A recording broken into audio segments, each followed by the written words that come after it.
Hello again, guys. It's Daniel. I'm back. This is my third video on YouTube, and today I'm going to do something kind of special. Um, I found this one passage. I think the book is called Comma Gets a Cure. Comma Gets a Cure. That's the name of the book.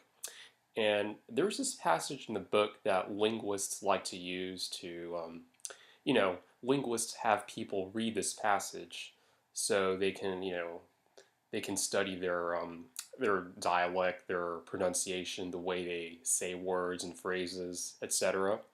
And I thought, it would be interesting for me to go ahead and do this myself because I've always been interested in, how I sound like when I talk and what kind of accent I have, if I even have an accent.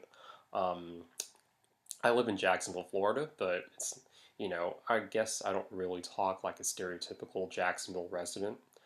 Um, so, it's just interesting to see how I sound like, I guess. Like, it's just interesting to notice what your accent is. It's just interesting to study the way you talk. So I thought I would do this. And I've been seeing other people do this on YouTube and, online. So why not me? Why not do it myself? So, so here's a passage. I'm going to read it right now. I'll do my best to study my accent and see how, notice the way I say and pronounce words. So here goes. Here's a passage. Starting now. Well, here's a story for you. Sarah Perry was a veterinary nurse who had been working daily at an old zoo in a deserted district of the territory, so she was very happy to start a new job at a superb private practice in North Square near the Duke Street Tower. That area was much nearer for her and more to her liking.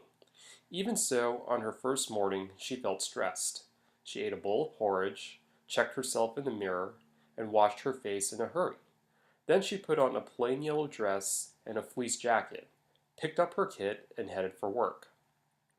When she got there was a woman with a goose waiting for her. The woman gave Sarah an official letter from the vet.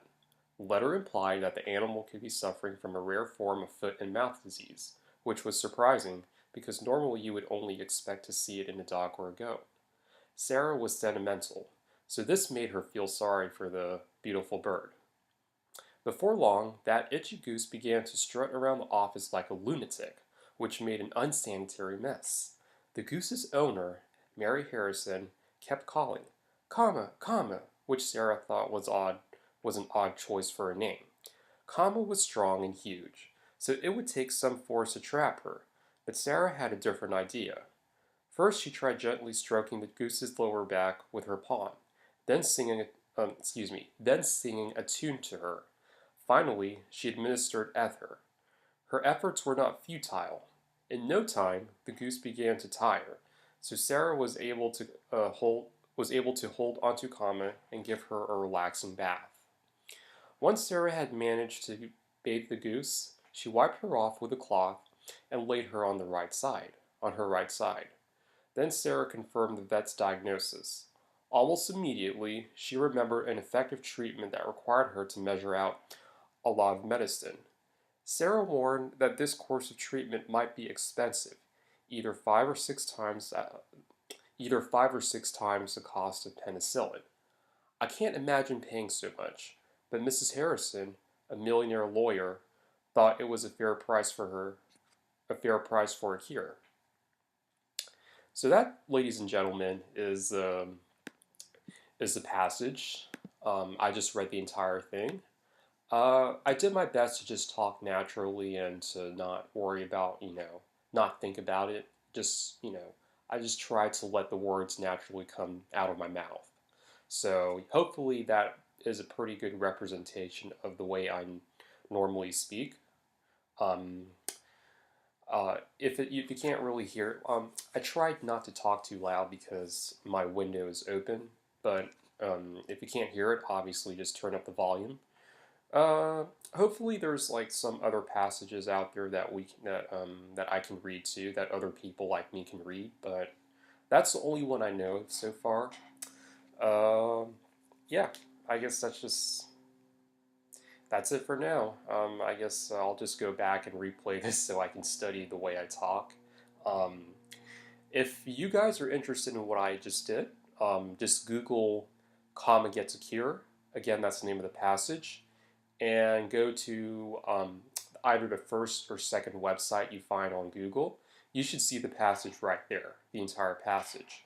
So just videotape yourself reading it if you want to know the way, if you want to learn more about the way you talk. You I think it's fun to study your own accent because we all have different accents, and it kind of makes it interesting. The fact that we have different ways of pronouncing and saying words and phrases. So um, you know, if you have time, just go ahead and do that yourself. And I don't know when I'll make my next video, but hopefully it'll be sometime soon. So that's it for now, though. Thanks, guys. Have a good day. See ya.